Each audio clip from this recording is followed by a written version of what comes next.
Hey everyone. So the other day I made a video about your spark plug selection for F6A and K6A. And I started looking at it and I always notice a bunch of random different types of plugs, and I thought, you know what? This manual that I'm looking at is from 15 to 20 years ago when these were made. Surely there's new updated versions since then. And lo and behold, there are quite a few other options now for spark plugs. I will say they are all NGK and DENSO, so if you're not running one of those, you're definitely in the wrong spot. But I'm going to give you a list to see what they are, and then I'm going to show you some things that you can look for when you pull your plugs out to see if they're still good or not, as well as the gapping tool if you don't know what that is. So let's take a look at that now. Okay, so here we have our plugs, okay? We have our plug type, and we have our JA11, JA12, F6A, and then we have our JA22 and JB23 K6A, okay? One thing I want to mention about these plugs, if you will look under the hood of your JA11, 12, 22, or 23, it will give you what type of plug that you should use.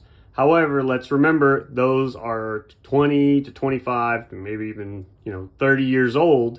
So there are some advances in technology and plug types since that was produced.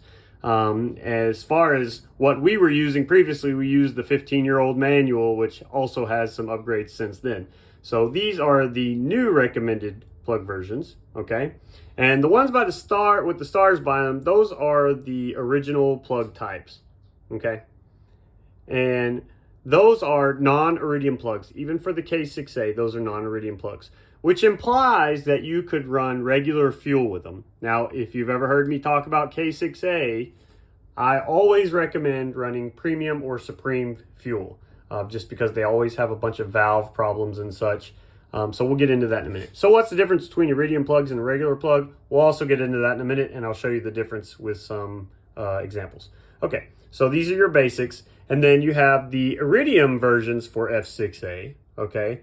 And let me reinstate this. If you don't have any of these kind of plugs in your Jimny, change them immediately, because if one of these doesn't suit it, make sure you don't have this version over here, this version over here. But if you don't have these in your K6A and you don't have these in your F6A, you need to change them immediately, because these are the only choices for these. Okay, that being said, sorry about that. That being said, these are iridium, okay? And anytime you run iridium, I truly believe you need to run supreme or premium fuel. That's just the way they respond to it.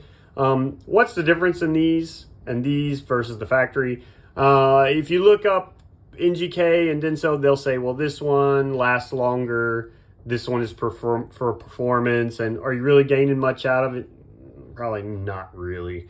I'll say iridium over a regular plug is a step up, as long as you're running the right fuel, okay? But you can always look up this plug online and it'll tell you all the benefits of it and whatnot. Okay, so same thing here. This is just DENSO's version. Okay, so we come back over here to the JA22 and JB23. Again, this is a regular fuel plug and this is a regular fuel plug. Will it run all right on it? Sure, until the valves get, kind of grimy and stuff. And what this really does, the better plug, it kind of burns the fuel more complete, right? Especially if you're running an iridium plug with a higher grade like supreme or premium.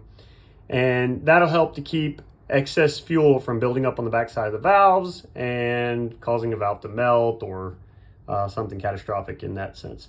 So if you have these, no problem, but it might be better to upgrade to one of these iridium style plugs and run a better fuel grade, okay?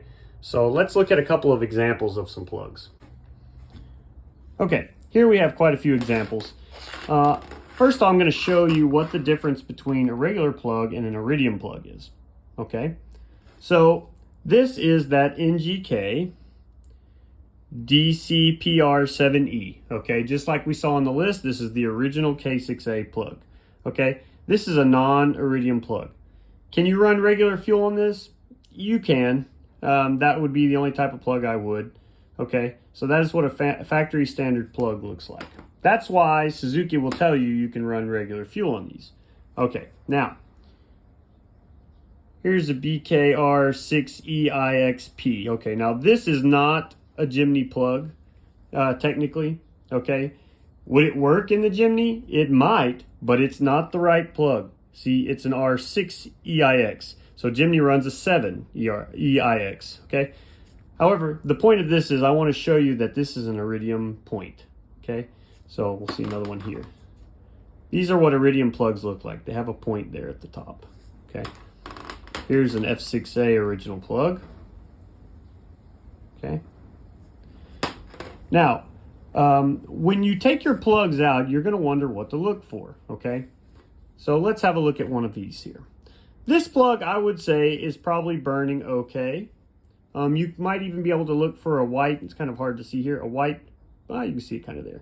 A white point on the tip there, that's good. That means it's actually burning proper, okay? Now, if you pull it out and it has some grime like this one does, you probably need to go ahead and change that. It might signify another problem inside the engine, but this plug is probably not being able to be saved. You can take wire brushes to them and clean them and all that, but at the cost of these, it might as well just put new plugs in it. Okay, and sometimes they can have burnt corrosion on the top, and just like the valves get burnt, so do the plugs. Okay, so there's that version. This one looks like a plug that's gotten too hot, and it's actually melted a little bit on the side here. It might be a little hard to see from the picture here. But this is also one that is time to be replaced. Okay, so what's this little guy right here? Well, if you've ever heard about gapping the plugs, that's what this does. This is a spark plug gap tool. This is O'Reilly's. You can buy these for almost nothing. They come like this, and sometimes they come looking like a ruler. Okay, normally when you buy new plugs, they'll be pre-gapped, so you don't really need to do that. And I believe the gap for K6A and F6A is 0.30 let's see, I think it's 33 if you look on here. So there's 0.033, so it would be 0.033, okay? And this is a grade here, and it gradually gets thicker as you go, okay? So I wouldn't try to do it yourself once you buy a new set of plugs. You can buy a plug, and you might buy one of these. I think they're like $2. And just put it in there and slide it along. You put it between this point and the lower point, and just slide it along until you feel a little resistance, and that'll kind of give you an idea. Now, if you're at point 3.4, 3.5, or point 3.1 or 3.2, it's probably gapped correctly. Actually, if it goes to point 3.4, 3.5, it's probably too big, the gap. But if it goes to 3.1 or 3.2, it's probably gapped correctly. You just don't want to force it in there to pull it anymore. Again, you can use this edge to pull it up. You can see this one's had some usage to pull it up if it does actually need to be pulled up some, and you do need to gap it more. Okay, so that's what this little tool is right here.